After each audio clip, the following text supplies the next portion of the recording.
too. The Parkers. These are people. Yeah, the Parkers. Oh God. Yeah, so for client work, yeah, what's your process and your relationship with the clients? Do you get Absolutely. inspiration through just from your, everyday surroundings, or is it like do you have free reins for your designs, or does the client give you a lot of input? Yeah, How does well, the process kind of go? Mm-hmm. yeah, absolutely. So as any craftsman would like to do, we want to make sure that we can reserve a certain amount of the artistic expression to ourselves. And yet our goal is to not overwhelm the customer with that. So I try to just take the customer, and what I do, I treat every customer like they're a friend, a brother, a sister. Mm-hmm. And I live with them like that. I mean, so I try to bring them into my life, and I kind of try to get involved in theirs a little bit. And in that exchange, sometimes you'll find that maybe people are much more reserved, and therefore they don't even want any expression on the boot whatsoever. They're simply looking for maybe fit or details that go completely unnoticed. Then on the other hand, sometimes you have people that are looking for something with a little bit more flair. They have exactly what they want in mind. Maybe they need a color palette help and other things, or maybe some arrangement on the tops and moving maybe a bird or a flower or something around. And then that's where, we kind of guide in that process as well. But most of boot making, I would say, a lot of boot making comes from nature. I mean, a lot of the curves and the things that we do in Western wear top making is kind of relative to what we see in nature. I mean, so, and then you have obviously your university logos and other things that are a part of their, specific lifestyle. But even then the stitch patterns flow when they move. And I often, when I talk to a client or they come in and they're just blank minded, I just ask them, what do you like? Do you like points or do you like curves? Because there are stitch patterns that make lots of curves, and that's very appealing to them. Right. And then there are other occasions where they're more interested in the very pointy kind of leaf-like patterns, and that's very appealing. And that's kind of where I start when I begin to either direct the two young ladies here to designing the pattern, or whether I'm going to sit down and do it and go from there. Okay. And then if you draw it, does Emma also kind of have input in some details as well? That's awesome. Absolutely. So when it comes to drawing patterns, they both can do it. And they both, I try to encourage them to learn as much of that as possible. And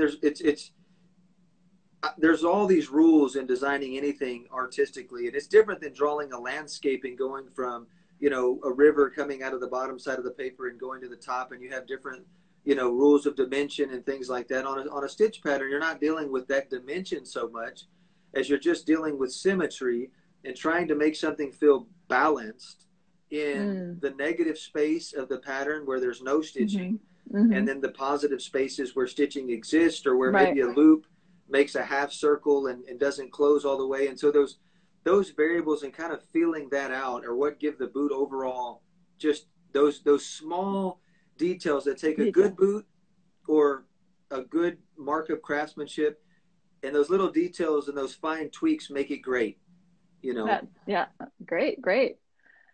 Oh, it's so much fun to see everybody's work. Are you working on anything for yourself at the moment? I am. I'm doing I kind of always halfway working on something for myself. It always takes a few years for me to finally finish it. But, we try to put the customers first.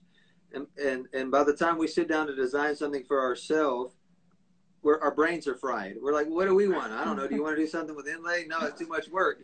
One row of stitching, it's like, but, and I think that so I'm working on something that's got an asymmetrical pattern. It's going to be, so meaning that the pattern itself has symmetry on the pair rather than on the individual boot, down the street. Oh, yeah, and that's great. So it's kind of interesting, and I don't have anything in here sampled like that. So I figured, I'll make something for myself, but either way. Yeah, great.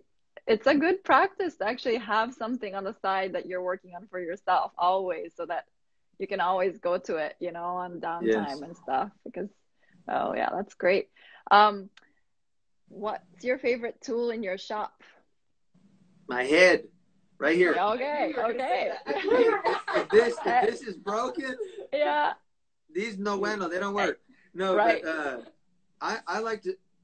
I kind of am I'm gonna say I'm a boot mutt because I have when Textures Monthly came and they asked me a lot of questions about mentors and things, and I had this list that a lot of people do. I was like, man, I'm kind of a Heinz 57 recipe, but one of the things that I was fortunate enough to have to take advantage of was being able to be in the personal homes of guys that just were the Hispanic workers in boot factories or small boot shops. And what they don't really, so they turn everything into a tool. I mean, it was just amazing what they were using and the resources that they didn't have, but yet they were still able to build these amazing tools. And so I try to implement some of that here, which is, if it's a little piece of leather and I just kind of, maybe pound a nail through, or we take a piece of wood handle off an old knife and turn it into a burnisher, and those kind of things to me are what make tools special. Yeah. But even before the tool is special, it's the ability to kind of improvise and go, I know how this needs to be done. Yeah, you can go buy maybe a piece of maple or some, exotic hardwood to burnish something. But there are also other ways to do it. Take an old leg off of an old table at Goodwill, and you kind of finish it up, and now you're burnishing the bottom of your soles, and it's like, wow, this is really what original craftsmen would have done, was develop the tools themselves, and then obviously it went to factory, mass or market, greater markets and things. So I love that kind of take on tools. That's great. That's great. So I'm guessing there is a piece of wood that you have used from a table, possibly, in your shop? I have I'm thinking of one tool in specific, which is an old lip knife, where I just kind of ground out a huge section of it, and just using that lip knife to go around the welt after I'm finished, just to kind of give it a nice smooth edge.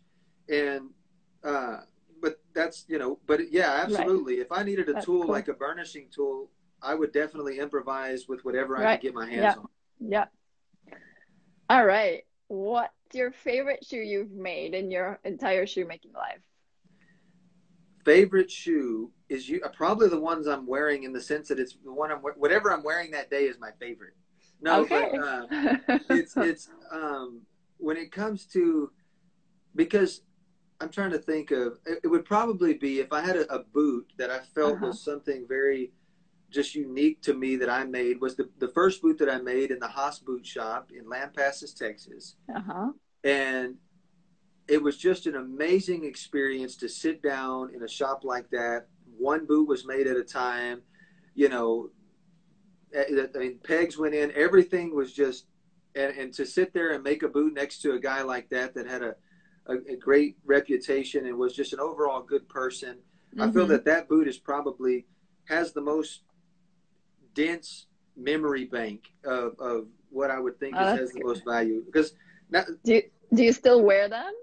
I don't still wear them because they're sitting at the shop, and that would mean that I'd have to come to work with no shoes on. No, but I'm pretty easygoing. I wear whatever's sitting at the end of the bed. If it's just like pull it on and hit the door, because I guess any craftsman is like that. It's a tunnel vision kind of a world.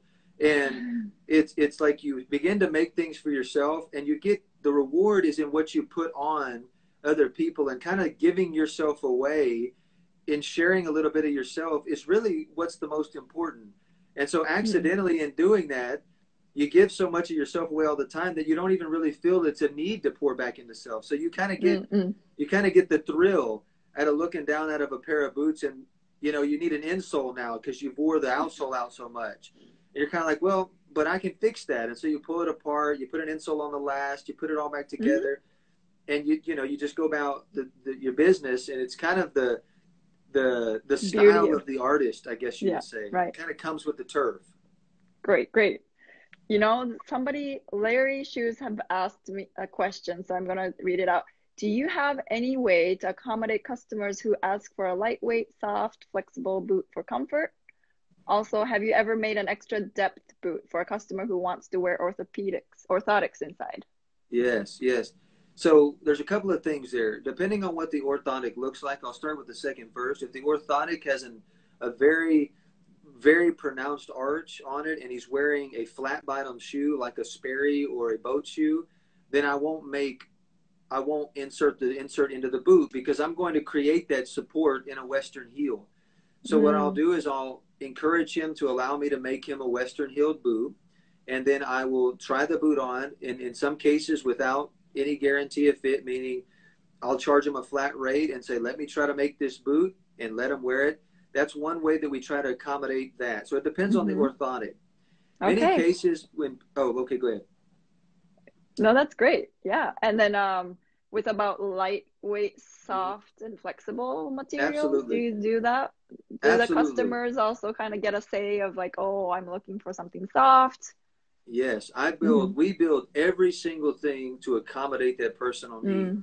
If they're going to be riding in the saddle on a cutting horse, then we're going to build a boot that's going to be able to match that demand. Maybe a narrower toe if they're going to be hopping off the horse or roping, whatever it is, with a little beefier leather. If they want a lightweight boot, we'll opt for maybe a kangaroo skin and do some things like that just to give her a lot. You know, we'll split the outsole if there's not going to be a lot of wear on it. Little variables like that do assist in reducing the weight of the boot and making it more comfortable. Got it. I've also been asking all this same kind of questions, but do you have a maker's mark on your shoes? Do you put your logo somewhere? Blood. And if yes, where? So mud. me in specific, if hand me that alligator boot right there. I'll try to see if I can show you. So this is so the tongue. You see this?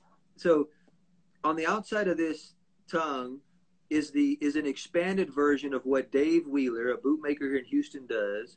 And inside of this is a point that makes the same point that the Ray Jones boots made back in the day. And so that combination of tongue and stitch, even though there are other makers that in today's world, it's with internet and everything like that, it's nearly impossible without getting just absolutely insane to put a maker's mark on it other than a tag. But that's a maker's mark that reflects my history. And yet I know that there are probably other craftsmen out there that do something very similar, and I don't mind. In the days of the 1960s, 1980s, pre-internet, you could have a maker's mark known in a particular region of Texas, and no one else had it because they kind of recognized that region. And yet if you went to Nevada, there may have been a guy doing a very similar thing known in his region, and yet they never knew each other were known by that. Right. And so today it's just different. So we try to incorporate a little bit like that, and then make the maker's mark our relationship with the particular customer as much as possible. Okay. Is it kind of included in the stitches? So like that, or you don't have your logo like embossed anywhere? Yeah, we do. We use an ink embosser, and we ink it into the lining of we did tags, but then we went to an ink because it's easier and you can put it universally on everything. Right. And so we went to doing that. Yeah, that's great. And then in traveling back to the beginnings, I'm sure you have done interviews and have shared that, and you mentioned that you have a lot of mentors. How long have you been making shoes for? I think that, I don't know exactly, but I'm going to say maybe around the year 2012, 2013. Okay. I sat down maybe towards the end. I've got a pair of boots on the shelf up there that would tell the date I'm looking at, but it may be into 2013, maybe beginning of 2014 when I finally got them. And then I started that first pair that I was actually going to build start to finish. But I started in the boot making business as a customer. I was buying custom made boots. I was paying the prices that boot makers were asking. I was building boots and wearing them. And it was in your lifestyle, right? Yeah, and so I just fell in love overall with that general thing going on. And so, and then I went and I finally had a pair made in Lampasas and asked that man if he would teach me. And that was the beginning. When it comes to mentors and things of that nature, each mentor to me that I went with a specific request. I did not go to a craftsman and say, hey, I want to know your process, because I felt that I would lose myself in all of that information, and you will. And so like I try to teach Holly and Emma both, is you have to focus in on a particular individual's process and basically authenticate that. I mean, get your hands on it and know the whys, and then originate in your own way and do something of your own nature once you've built on that platform. And one of the things that I've seen in the shoemaking business since I've been around, maybe the past 5, 6, 7 years, and right after I made my first pair of boots, within the year, I started a shop in a storefront. I didn't start in my home. I rented out a space and just gave it a shot, starting with repair. But do you still do repair? Sorry, I don't mean to interrupt. I do. Yeah, I do repair. We limit our repair to certain things. We don't do anything near what we did when we were in another part of Houston, just because we don't have time. I mean, unfortunately, we would love to service that greater industry, and it's a great place to be, but it's all about speed, and all of the things involved in repair business are the opposite of what custom should be. Considering we should slow down and take it easy. Right. Understand. How did you and not enlist Emma, but like, how did she show interest? How was she always in your shop from? Yeah, basically I begged her to be here because I was bored. I know. I basically begged her to come up here with me, because anyone out there that has a one-person shop will tell you it's a very lonely thing. But I also think, and out of her own curiosity, I think she really kind of began to see a desire in putting her hands on. And all of my kids, I encourage every one of them to pick up an instrument, to sew, to do something with your hands, to get that self-reward. Are they going to do it professionally? Whether they do or not, to me, I can't impose that on them, but I can show them the reward of what it means to, if it's something simple, build a little fence in the backyard, or build your own tree house, or whatever it is. But to kind of be able to. That sounds like big projects, actually. The fence and the tree house. I'm trying to stay away from. I'm trying to stay away from building tree houses. Okay. So, but But there's a reward in doing something with your hands, especially for a male. In the shoe business today, I've looked for apprentices for the past 5 years and workers. I've had several people come from way south Texas, but what I've discovered is that females and women are much more eager, and they're much more ready to learn. And I'm very proud of what Lee Miller is doing there with the group he has in Austin. I've been very proud of what I've been able to do here and what I've seen their enthusiasm. Now, whether this lasts forever, I mean, I'm looking at each day and taking it as it comes, but I think it's great to see as much enthusiasm as there is in the trade. I agree. And I think they'll take it and, succeed. I would love to hear Emma's story as well. And what leather do you like to work with? What's your favorite leather to work with? For me, so we work with a lot of alligator here. Probably 65 or more % of the boots we build are American alligator, which I like that leather. But I would say in general, if I like calfskin. When I think of a boot, the stitch sinking into the leather properly, when I think of really lasting the boot and giving those finished elements to it, and I really love when a nice maybe calfskin or baby calfskin, lightweight, nice boot just finishes very well. And it's not exotic, and so all of the appeal is in the details, and I really like when that is able to happen. Whether I do it all right, who knows? We'll let everyone else out there decide, right? All right.